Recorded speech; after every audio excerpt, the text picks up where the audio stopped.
memang iya ceritaan kuring teh bener Pak.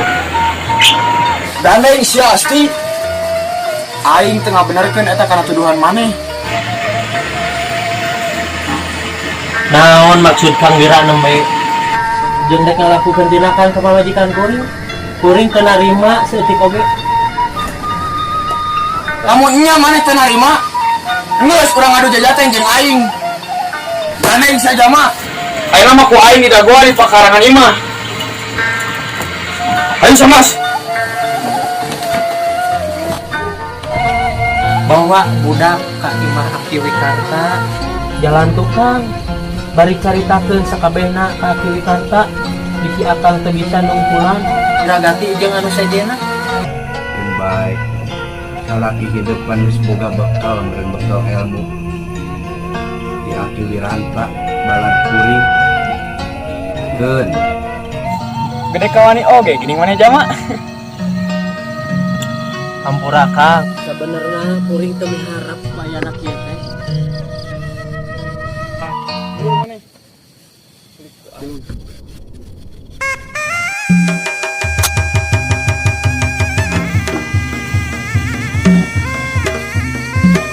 Aing cari aku eleh jama.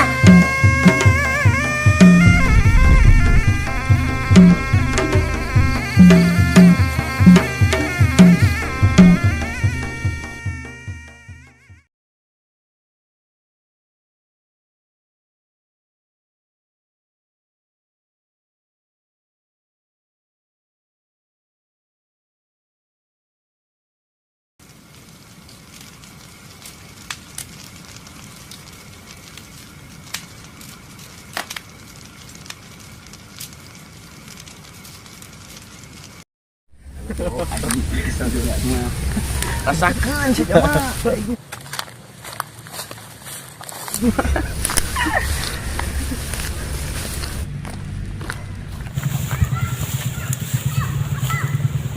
Naon maksud sarila Kang Wira? Kajeung ngaduruk di mah dewek. Lebok teu jama. Rasakeun tah ibatna uring teu narima euy.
Harita Aki Wiranta jeung dua incuna ngaguar sakabeh carita inung bapana di tempat panyicingan Aki Wiranta.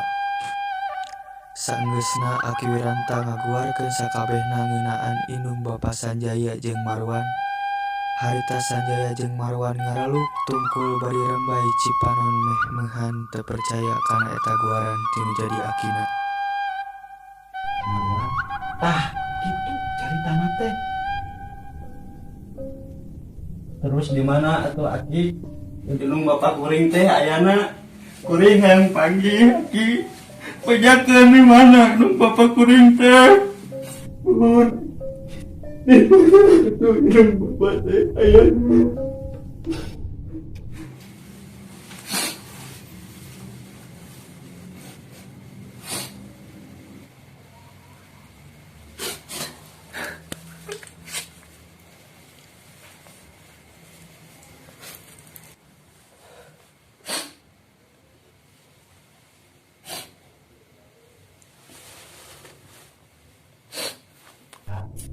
Marwan, saacana Aki hampura kehidup duaan teh. Sebab Aki ge teu apal di mana ini hidup duaan teh. Rumasa Aki tamalar jadi budak. Teu di marana ayeuna teh.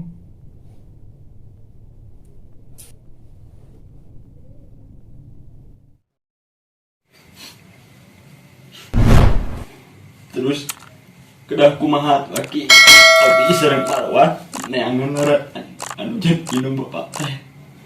Muhun Aki, kedah kumaha atuh abdi teh ayeuna?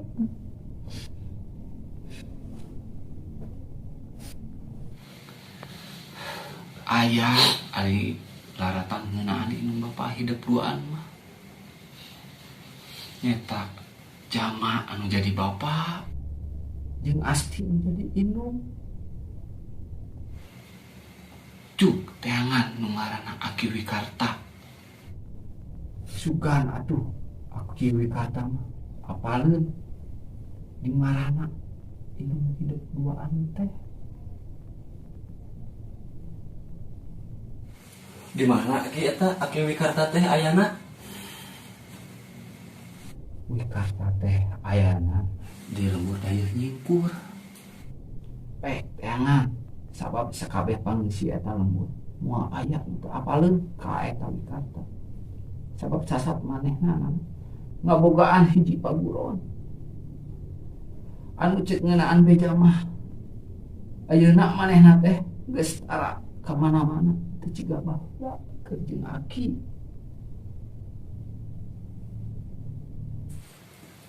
Tapi Aki punten pisan satu acana. Nah eta Aki Wikarta teh ngagaduhan putra atanapi putu Aki. Supados panginten abdi sareng Marwan teu sesah teuing milarianana tiasa naroskeun di pangeusi eta lembur Aki. Uju Sanjaya anakin lamun hayang hidupnya kek tanyakeun we langsung ka jenis nacu. Hampura Aki teu bisa ngabejakeun ka hidup duaan. Nah Aki nah naon pangna Aki teu bisa ngajelaskeun ka kuring duaan teh. Coba jelaskeun. Jang Marwan hidup Sanjaya ari kudu dibejakeun mah Aki lain bagianana keur ngabejakeun naon anu ditanyakeun bieu ku Sanjaya. Leres Aki abdi ngartos naon pangna Aki teu tiasa ngawartoskeun ka abdi sareng ka Marwan teh. Insyaallah abdi ngartos Aki. Sok-sok atuh Aki bejakeun ka kuring duaan. Di mana nu eta ngaranna Wiragati teh kuring teu narima ka eta jelema. Sabab naon? Kuring ayeuna jadi papisah jeung kolot.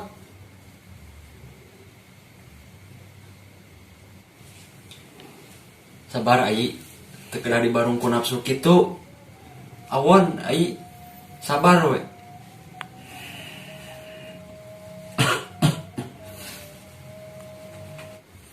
Kang, kuring ge ari kudu jujur mah nganahakeun kanu jadi kolot teh.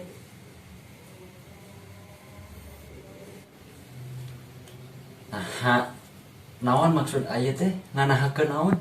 Sok coba jelaskan ke Akang. Kang, pangna kuring nganahakeun teh. Naha kuring teh teu dibawa ku kolot. Nah bat dititipkeun ka Aki. Kang, pamili kedah disebutkeun mah urang duaan teh kunulian disebutkeun anak pamanggih.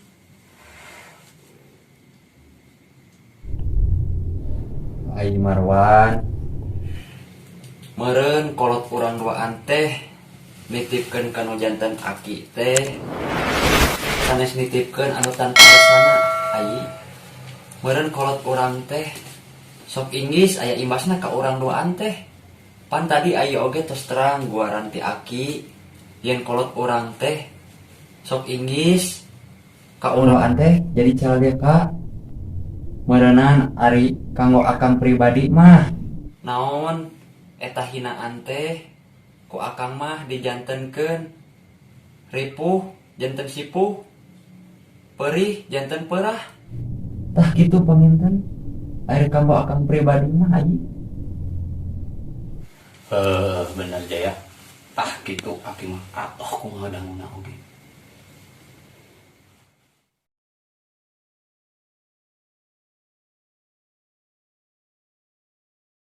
Ayeuna mah hidup duaan teh tongkat tuluyan. Nyaritakeun ngeunaan guaran inung bapa hidup Aki sok. Ayeuna mah persiapkeun we diri masing-masing. Aki dek mere deui hiji bekal ke hidup duaan teh.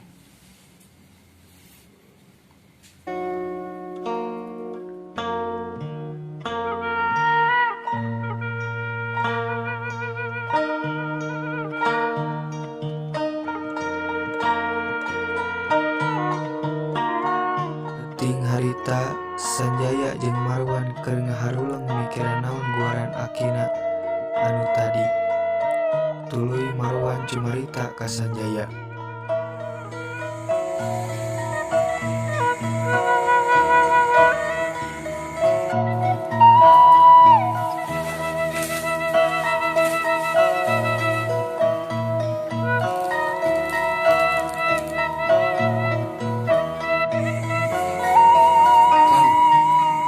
Kuring jadi hayang neangan inung bapak.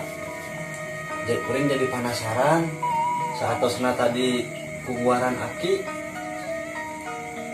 Sami ai Akang oge sami sapertos ai jadi penasaran di mana atuh kolot urang duaan teh.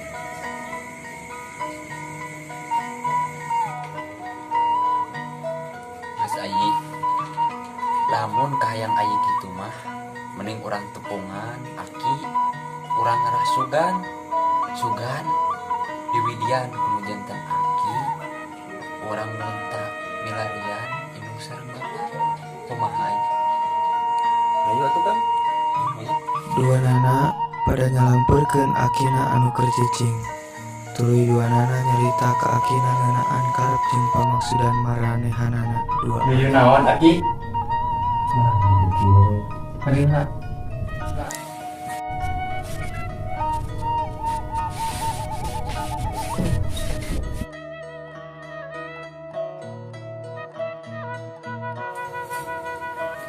nuju naon Aki? Demi hidup duaan Sanjaya Marwan nah can sarare hidup duaan. Teu acan Aki. Ini biasa Aki nu keur nyawang.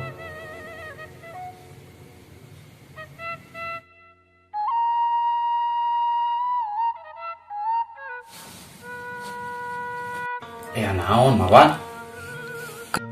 Henteu Aki. Ieu arah teu.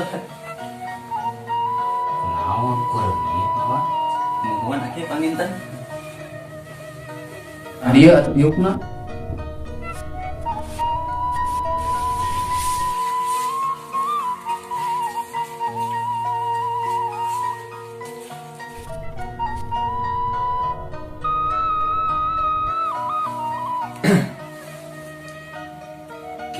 Aki salaresna mah pangna abdi sareng Marwan nyumpingan ka Aki teh abi bade ngarah sugan Aki sugan ku Aki di Widian abdi sareng Marwan teh gaduh karep sareng pamaksudan anu mana abdi sareng Marwan teh bade lunta Aki hoyong milarian laratan anu janten inung sareng bapak teh Aki punten tapi Aki sataacana abdi nyungkeun Widi panginten.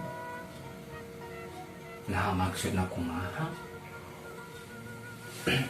Kieu Aki abdi teh saatos ngaguaran ti Aki nu tadi abdi teh janten teu tenang janten kapikir wae ngeunaan kolot urang duaan teh.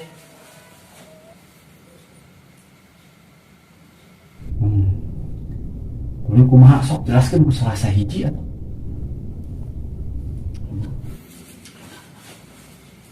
Janten kieu Aki abdi panginten ngawakilan khusus nama abdi pribadi meureun umumna sareng Ai Marwan Aki abdi bade nadapang Widi bade milarian jama anu janten bapak sareng Asti anu janten Inung ku kituna Aki mudah-mudahan ngawidian kana karep sareng pamaksadan abdi sareng Marwan.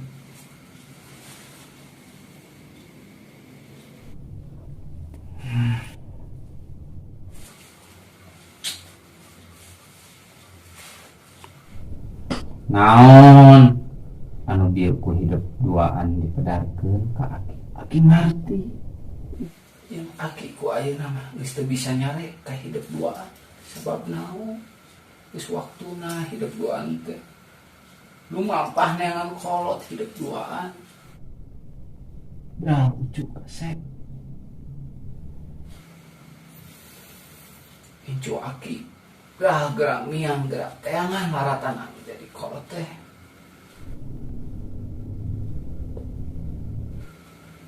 Nuhun pisan Aki. Atuh mudah-mudahan abdi sareng Kang Jaya teh tiasa enggal-enggal penak sareng kolot urang duaan Kang. Mohon di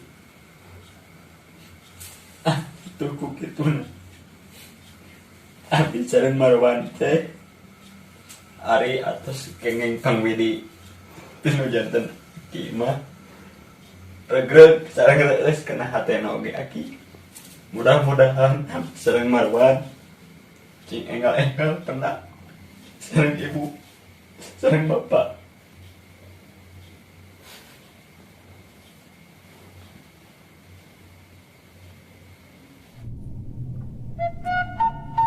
Tapi Aki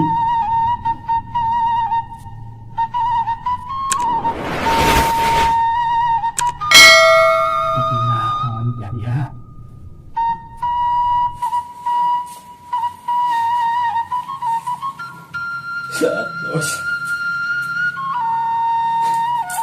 saatosna abdi tumampah sareng Marwan Aki teh bari sareng saha tapi ku abdi sareng Marwan ditinggalkeun teh Aki. Muhun Aki atuh Aki bade sareng saha pamingki abdi tos lumampah.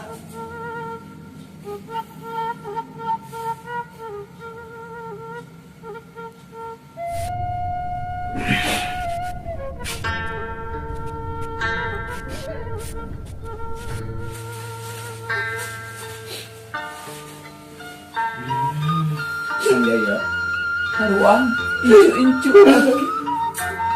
Aki mah geus moal bisa teh tinggal ka mana-mana. Ya tempat pendidikan Aki ngabdi hidup duaan teh. Dan Aki mah jadi masalah. Justru Aki bunga ku hidup duaan teh. Aya panyata hade anu pangrupa mingkit. Incu anak kita. Tapi saacana tidak hari ini lumampah. Aki sakit hiji amanah ngadomankeun hirup duaan.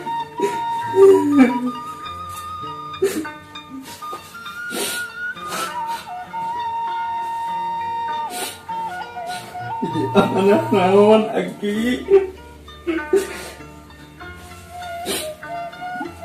Ingatkan ku tidak duaan.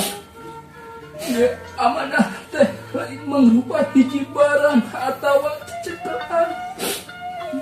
Tapi ya amanah teh mangrupa dandanan dina hate. Hidup duaan sing inget naon sakabeh anu geus diajarkeun ku Aki ka Hideung Sanjaya yang tidak mampu bawa kana jalan hade. Ulah sok nembongkeun hiji pangarti pangabisa.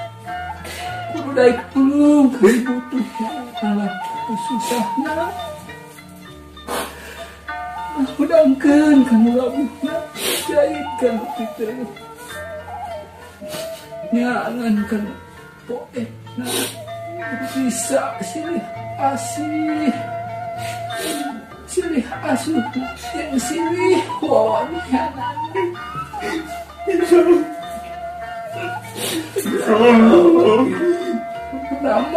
Tamah anak asuh sopan santun jeung depek ka sesama manusia.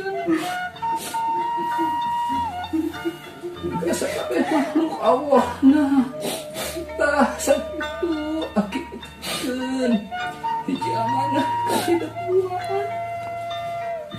Sababna naon? Lamun eta amanah dirurut sumpah nalikeun sakabehna Bapak fitness kana diri. Tah itu meureunana.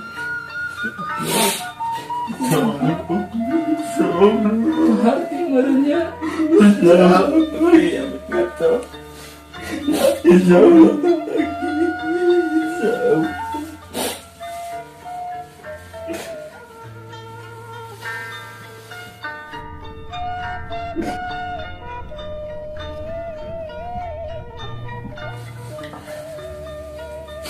Amin, amin.